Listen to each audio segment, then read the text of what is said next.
Bom dia, irmãos. Vamos iniciar então a nossa lição de hoje, né? Bom, a grandeza da missão é o tema da nossa lição. Nós vamos usar aí como base o livro de Atos, capítulo 1 de Atos, tá? Então, se você tiver com a sua Bíblia aí, deixa ela aberta para você ir acompanhando, tá bom? Bom, a gente sabe que a descida do Espírito Santo, né, no livro de Atos, é um dos momentos mais importantes, né? É o acontecimento principal, porque fica evidente, né, que Jesus finalizou a sua missão e a partir daquele momento agora os discípulos iniciariam a missão deles, né? Consequentemente a minha e a sua missão também. Só que entre esse período aí, né, da ressurreição e o Pentecoste, que é a descida do Espírito Santo, os discípulos não ficaram inertes, né? Ah, vamos ficar aqui sentadinho aguardando. Não. Teve aí alguns eventos importantes, né? Alguns acontecimentos importantes. Então a nossa lição, ela vai tratar desses acontecimentos, tá bom? O primeiro grande acontecimento, então, é a comissão, né?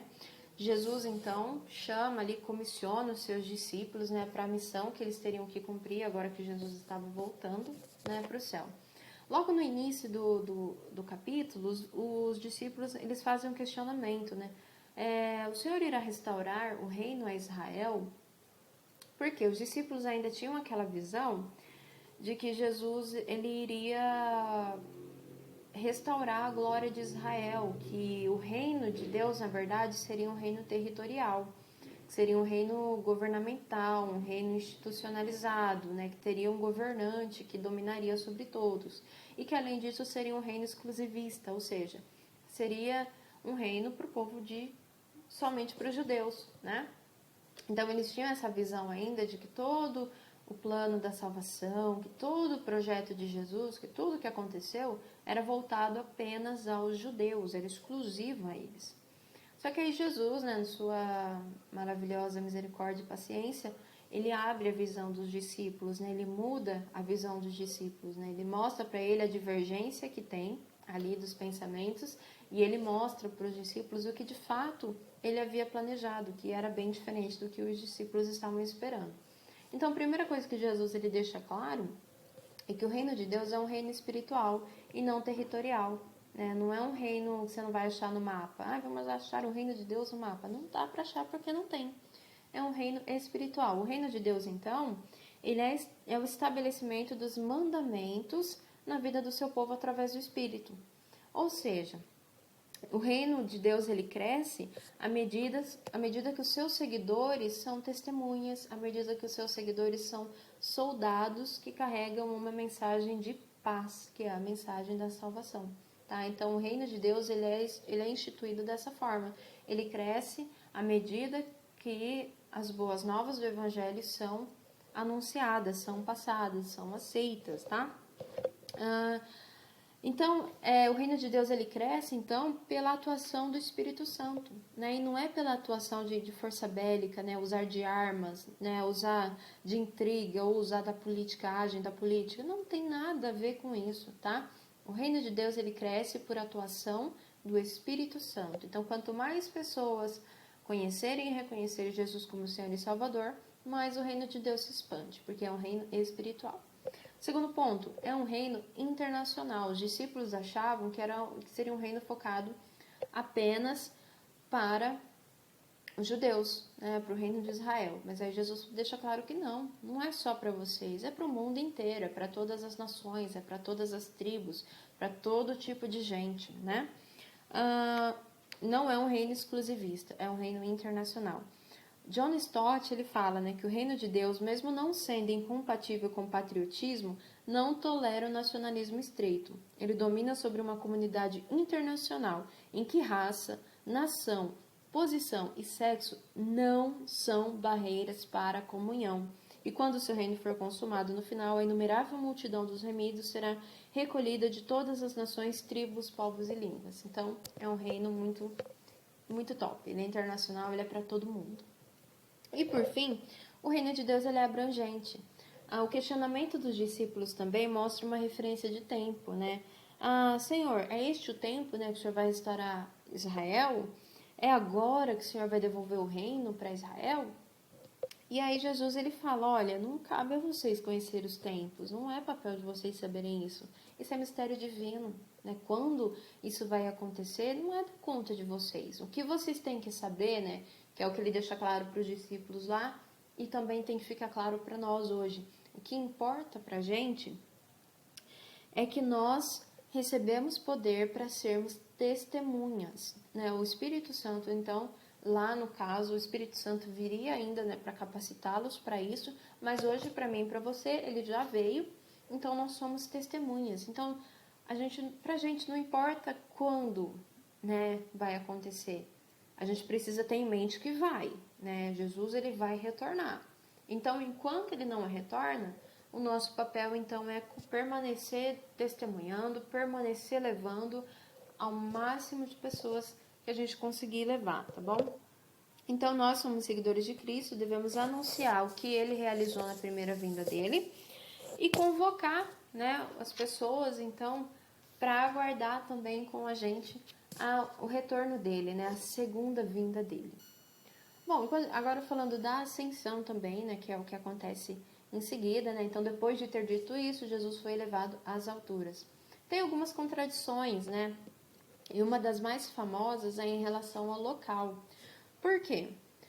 Lucas, em Atos, ele fala que a ascensão aconteceu no Monte das Oliveiras. Só que no Evangelho de Lucas, ele fala que aconteceu em Betânia. Peraí, são dois lugares diferentes? Tecnicamente não, porque o Monte das Oliveiras fica na região de Betânia. Então é uma região. Então é bem provável que quando Lucas ele fez o relato no Evangelho, ele foi um pouco mais vago. Aconteceu em Betânia, né? Jesus caminhou com seus discípulos até Betânia. Ele foi super vago, né? Já no livro de Atos, ele foi um pouco mais específico. Mas a verdade é que é a mesma região. Então, praticamente ele está falando do mesmo lugar, tá bom? Então, não tem contradição. E a gente pode ver também que, analisando os dois textos, né, praticamente, eles têm muitas coisas em comum, né? Os dois falam que a ascensão foi depois do comissionamento dos discípulos, a ascensão aconteceu fora de Jerusalém, os dois falam que Jesus foi levado às alturas, os dois falam que os discípulos depois disso voltaram para Jerusalém e que os discípulos depois também disso aguardaram a vinda do Espírito Santo. Então, assim, tem mais concordância do que contradição, tá? Segundo, é fato verídico? Então, a primeira coisa que a gente tem que levar em consideração é milagre não precisa de precedente para autenticá-lo, né? Tinha uma ideia no século XVIII que para você autenticar um milagre, você tinha que autenticar qualquer coisa, você tinha que ter tido uma experiência prévia para poder corroborar com a experiência que você estava tendo ali. Só que a gente está falando de milagre, não dá para corroborar milagre, porque é milagre divino, então não tem como, né? Então, milagre é milagre. Então, o primeiro fato é esse.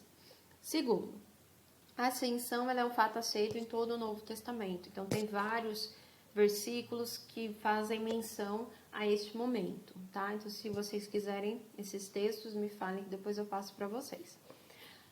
Terceiro, a história da ascensão ela é simples e sóbria. É um relato de fatos, né? Não tem exagero no relato, não tem simbolismo, não tem nada. Na verdade, é um registro de fatos. Jesus estava lá, conversou com os discípulos, abençoou os discípulos e foi levado ao céu.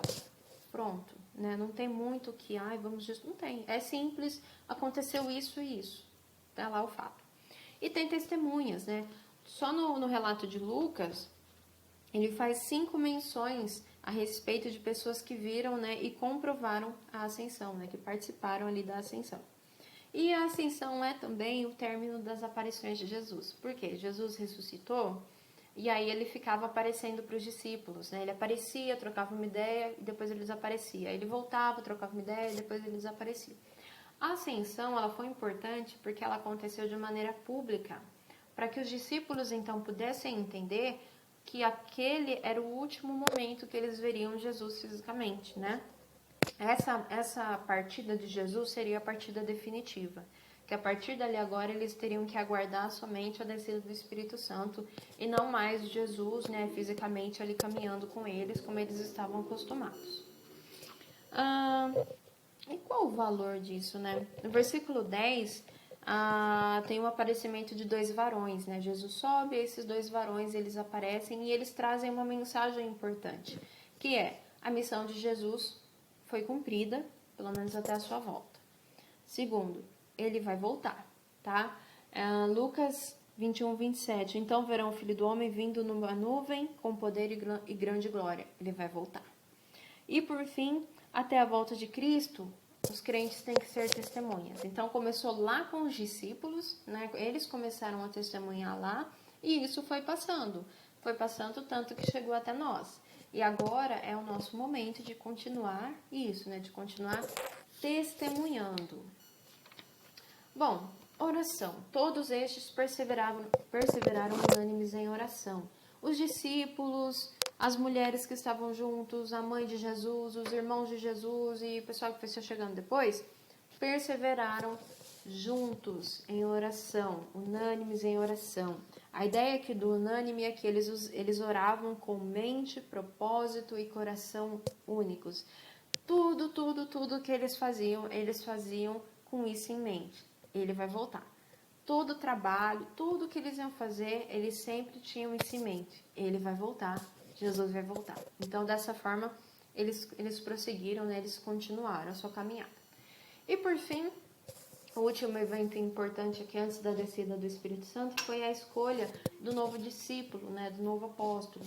Judas, então, né, traiu Jesus e acabou, né, perdendo aí o seu posto, né? Porque ele morreu, né? E como que foi a morte dele? Mateus fala que Judas se enforcou. Lucas fala que este homem adquiriu um campo com o preço da iniquidade, caindo de cabeça, rompeu-se pelo meio e todos os seus intestinos se derramaram. A questão é, a morte de Judas não foi uma morte tranquila, não foi pacífica, foi pesada, foi um negócio bem pesado. E qual que é a justificativa que eles usaram, então, para substituir Judas, né? Pedro, então, ele usou como base a justificativa, então, que é dada no Antigo Testamento. Ele usou os Salmos 69 e 100. Irmãos, era necessário que se cumprisse a escritura que o Espírito Santo predisse pela boca de Davi a respeito de Judas, que foi o guia daqueles que prenderam Jesus. Ele era um dos nossos e teve parte nesse ministério. Então, ele usou então esse texto, né, da escritura lá do Antigo Testamento para explicar o que aconteceu e também para justificar então a substituição. E como que foi esse processo de escolha? Primeiro, então, eles estudaram as escrituras que eles tinham em mãos, né? Eles leram tudo que eles tinham para ler, né? E aí eles perceberam então a necessidade de encontrar alguém para essa vaga. Segundo, eles usaram do bom senso, né? Se alguém teria então que ficar com a vaga de Judas, teria que ser alguém que tivesse as mesmas qualificações, ou seja, alguém que fosse uma testemunha ocular de Jesus, né? Alguém que presenciou tudo, alguém que viu tudo também, né?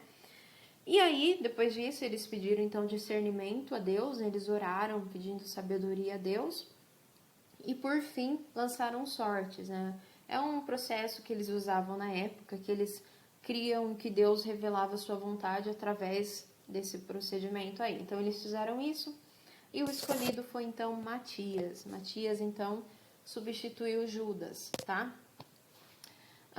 E basicamente é isso, gente, que acontece, então, nesse período antes da descida do Espírito Santo.